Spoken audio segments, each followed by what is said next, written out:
Welcome friends. Welcome to channel tech chem info. और आज मैं आपको बताने वाला हूँ ऑटोमोबाइल के एक इम्पॉर्टेंट कंपोनेंट स्पार्क प्लग के बारे में। हम देखेंगे स्पार्क प्लग के मेन कंपोनेंट्स क्या क्या होते हैं, हर एक अलग अलग पार्ट्स को हम क्या क्या कहते हैं, स्पार्क प्लग का वर्किंग प्रिंसिपल क्या होता है, स्पार्क प्लग कैसे काम करता है और स्पार्क प्लग कितने टाइप के होते हैं। तो फ्रेंड्स बने रहिए वीडियो के आखिरी तक। और अभी तक आपने चैनल को सब्सक्राइब नहीं किया है तो प्लीज़ चैनल को सब्सक्राइब कर लीजिए, ताकि आपको ऐसी और भी इंफॉर्मेटिव वीडियोस आती रहें।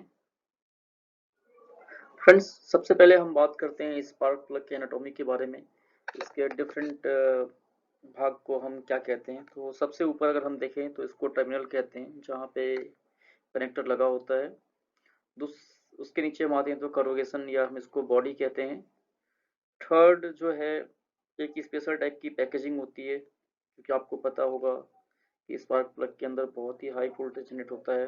तो ये वोल्टेज यहाँ से लीक ना हो या करंट लीक ना हो, ऐसे ही इंसुलेटर लगा होता है। फिर सिरामिक की रेजिस्टेंस कोटिंग होती है।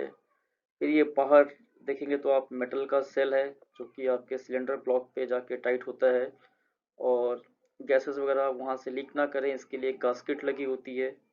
और नीचे यहाँ पे रेजिस्टेंस के बाद या रजिस्टर के बाद एक कॉपर की टिप होती है, जिसको हम कॉपर कोर या टिप कहते हैं। देन जो मेटल का सेल है, इसके साथ ही एक बैंड होता है एल शेप में, जिसको हम ग्राउंड कहते हैं, जो कि बॉडी के साथ, ब्लॉक की बॉडी के साथ ग्राउंड हो जाता है। और इन दोनों के बीच में, मतलब कॉपर कोर और ग्राउंड के बीच में जो गैप होता है, इसको हम स्पार्क गैप कहते हैं। फ्रेंड्स इस स्पार्क गैप की एक लिमिट होती है 0.5 से 0.88 mm। ये गैप अगर ऊपर नीचे होता है तो इंजन में मिसफायरिंग होती है या इंजन में स्टार्टिंग की प्रॉब्लम होती है। फ्रेंड्स ये गैप को मेंटेन रखना बहुत ज़रूरी होता है। फ्रेंड्स अगर हम बात करें स्पार्क प्लग के रोल की, तो स्पार्क प्लग का जो रोल होता है वो चैम्बर में जो फ्यूल और गैसेस का मिक्सचर होता है उसको स्पार्क के थ्रू इग्नाइट करना होता है। अब ये स्पार्क प्लग के अंदर स्पार्क जनरेट कैसे होती है, हमें इसके ऊपर देखना है। तो सबसे पहले फ्रेंड्स, जो स्पार्क प्लग होता है कि इग्निशन कॉइल के साथ कनेक्टेड होती है, और ये जो इग्निशन कॉइल होती है बहुत ही हाई वोल्टेज जनरेट करती है।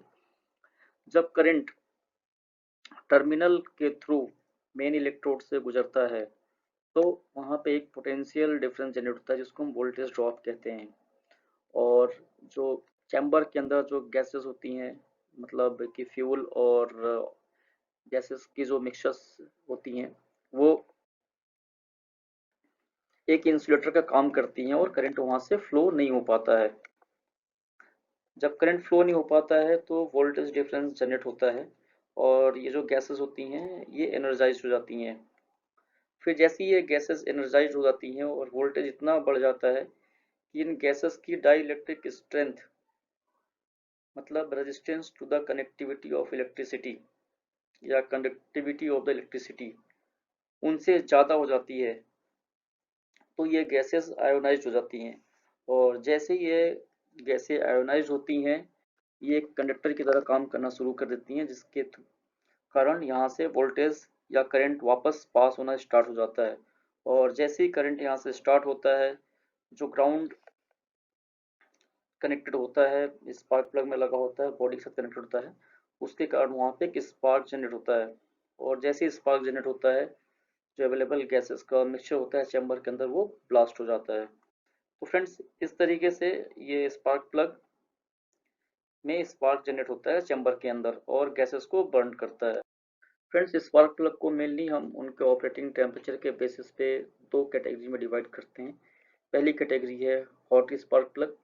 हॉट स्पार्क प्लग के अंदर जो मेन डिफरेंस होता है कोल्ड स्पार्क प्लग से, उसमें जो सिरेमिक की जो कोटिंग होती है वो कम होती है compare to cold spark plug. और कोल्ड स्पार्क प्लग में सिमिलरली फ्रेंड्स इसका उल्टा होता है।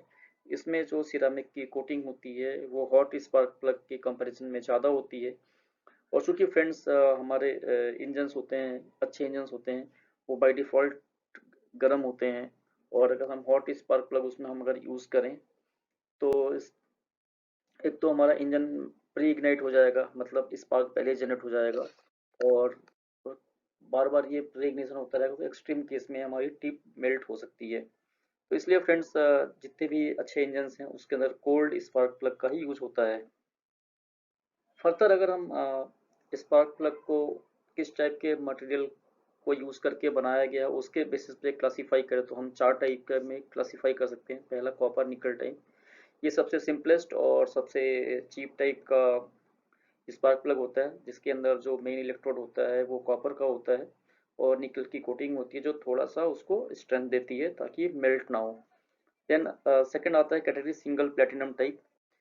ये जो कॉपर निकल टाइप का इलेक्ट्रोड होता है उससे थोड़ा सा ये स्ट्रांग होता है, और एक एक एक्स्ट्रा सपोर्ट देता है ताकि ये स्पार्क प्लग हमारा थोड़ा लंबे रन तक चले।